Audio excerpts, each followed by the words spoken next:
Welcome back to CityLine. With me, I have an individual that if you have been driving around Hilltop, sampling all the good food, and if you're me, it's the Johnson's candy that you're really going for on Hilltop, you will have seen Forterra and its signs everywhere. So let's find out what this is all about. Please join me in welcoming Rebecca Bushi. You are the Managing Director of Community Development Real Estate Transactions for Forterra. Welcome to CityLine. Thanks, Amanda. Happy to be here. Well, that's a lot to put on a business card, isn't it? It really is. I usually just shorten it to Rebecca with Forterra Community Development. Well, Rebecca with Forterra Community Development, happy day that you're here. Tell us first off, what and who is Forterra? What does it do? Sure. Forterra is actually a non-traditional land trust. So it's been around for a little more than 30 years. And for most of that time, really about 25 of them, Forterra was working primarily in conservation and policy, urban parks, preservation of farmlands and wildlands. But for the last 5 years, Forterra has started using those skills that we developed as a community land trust and start to bring that into urban communities and working on the preservation of land for attainable housing. And in fact, working to develop attainable housing. Rebecca, what a whiplash to go from urban farms. I think about all the beautiful farmlands around here, little forests, and then woof, right into Hilltop. What made Forterra turn their head and say, maybe we should start looking someplace else as opposed to our urban roots? Well, we see it as intricately connected. It's all part of a sustainable future for all of us. Where people live is very connected to where nature resides, but also looking at ways to make sure that people have healthy places to live in urban centers so that there's not sprawl that goes out into the countryside, and looking at a way to make sure that people in all settings have equality and have equity. So let's talk about equality and equity when it comes to real estate and development, because that is a fairly new concept when we think about the history of our world. We're just now starting to jump into the equity of development. So what is that, Rebecca? Well, it's certainly bigger than me, bigger than you. I think it's best to look at it as an example. So when you look at a community like Hilltop, where there's been a lot of pressures put on that community, both by government policy, by racism, by the impacts of drugs and policing, all of that has impacted this community and impacted, in fact, the residents' ability to own property. And owning property, as we know, is really the foundation of economic equity. So what we're trying to do is create more options for home ownership. This is, if home ownership can be provided to people who live in Hilltop, especially people of color who live in Hilltop, and especially Black folks who live in Hilltop, that is a way to help them have a foothold against rapid displacement, but also against economic recovery. So let's talk about the community design and when does the project start, and is there an end date? Mm-hmm. So that's a big question, Amanda. We actually purchased the property in 2019, late in the year.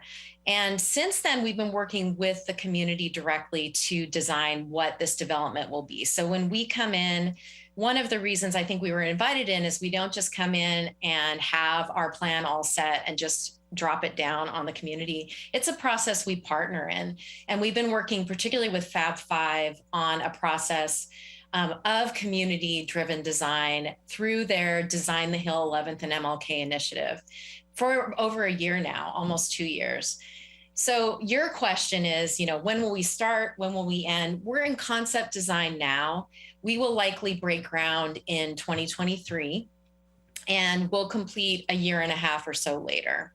We're planning to build, between 250 and 300 new homes on that site. It's an entire city block. And if you've been out there recently, you'll see that the old we won't call it Rite Aid again in this interview, but the old Rite Aid building that's at 11th and MLK, it's really been reclaimed by the community. There's beautiful murals on the outside of the building.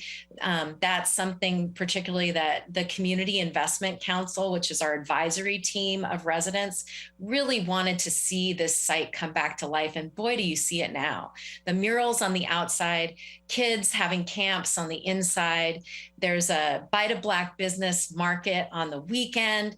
It's really something that's become a community hub. And this, I hope, is an example now of what you're going to see when there's new buildings there later. That's so impressive. And you're right.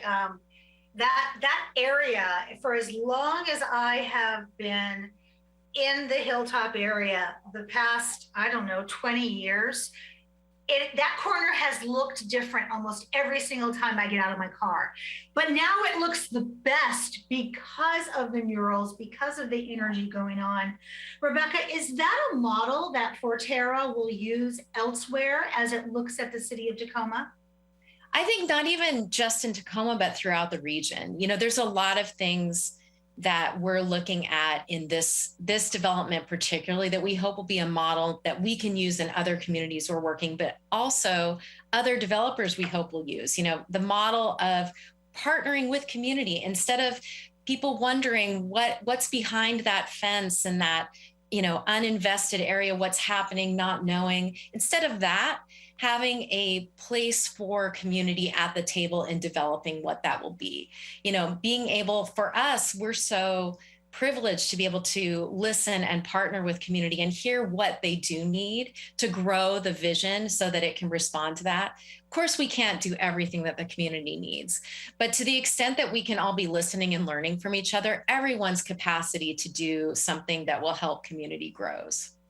So as you mentioned, everyone's capacity, I want to take you back to the initial stages of this project. What was the response from the community and how did you contact them?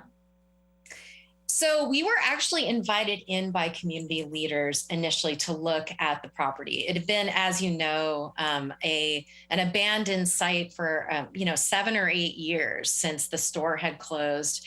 And it was really at risk of a developer coming in and building a market rate development the community would have no part in. So we were actually asked by Keith Blocker, who's now the deputy mayor, then councilman, to look at this and could we help? Could we help acquire this property and secure it for the community? As I said, we acquired it in 2019. We started working immediately with Fab 5, but it took us a while to formalize that partnership really because this community has reason to distrust. And particularly for Fab 5 that had already done work in the Design the Hill initiative, really bringing community to the table of development, they wanted us to go through a process where we really looked at whether our visions were aligned, whether this was actually serving the community. Not that they thought we weren't doing something that was good for community, but whether it aligned with the community work that they're doing. But not only that, we had to come to a deeper understanding about Hilltop and about the pressures, particularly on Black folks in Hilltop. And boy, was that foundation useful because then we immediately went into COVID and the movement for racial justice. And I've never worked in a community that has experienced so much trauma while we're working together. And yet they continued to show up. We have this advisory group of 15 residents, the Community Investment Council. We met the first time in February of 2020 in person. And then we all know what happened in March.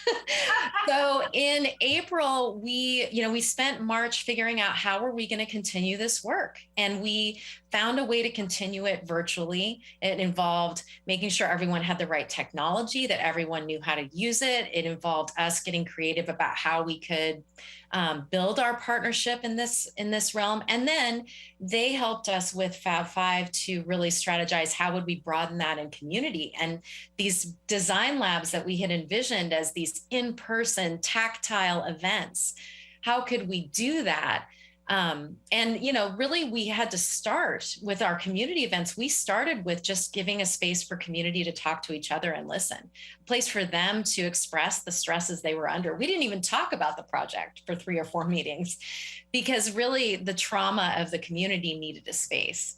Yes. And then as we started to get into talking about the project, I've never been in a place that has so much energy and devotion to the community. It's really inspiring. People showed up, event after event and invested and left us their thoughts and ideas and helped us build the vision that could serve their needs.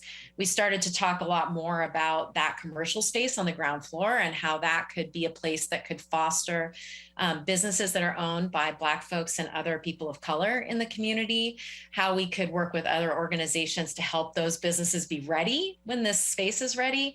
We've partnered with other developers, the Tacoma Housing Authority, COES, as they are growing their developments along MLK, and the city has been amazingly supportive. I love that.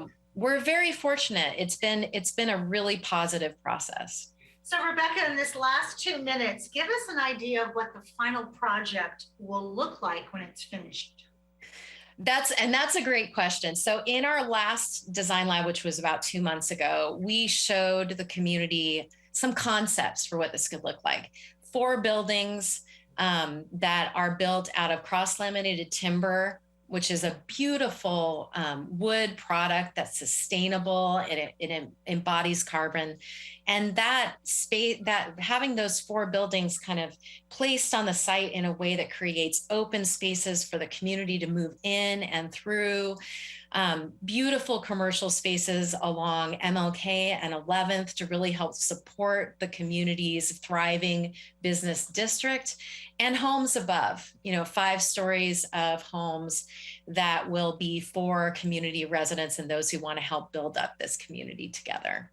Oh, well, I can envision, Rebecca, the ribbon cutting that's going to happen on this. And when you talk about the energy of the coming together of the citizens of Hilltop, I know exactly what you're talking about. It is formidable and it is contagious. So I can imagine you're going to probably celebrate the whole block. But before you do that, I want you to come back on. And I would love to have you bring some of your business, Hilltop Attainable Business owners and those who sat on the actual council and asked you to be a part of this, so we get a full view of what this project means to them. And don't make me chase you, okay?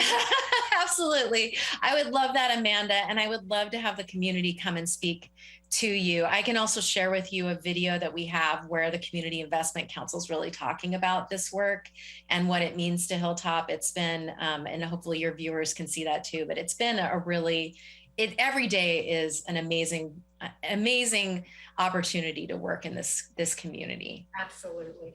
Rebecca, thank you so much for being here, for taking the time out of your very busy schedule. And I want to have you back on sooner than later, all right? Sounds great. Have a great day, Amanda. You too, Rebecca. We have much more to come on CityLine. Don't go away. We'll be right back after this quick break.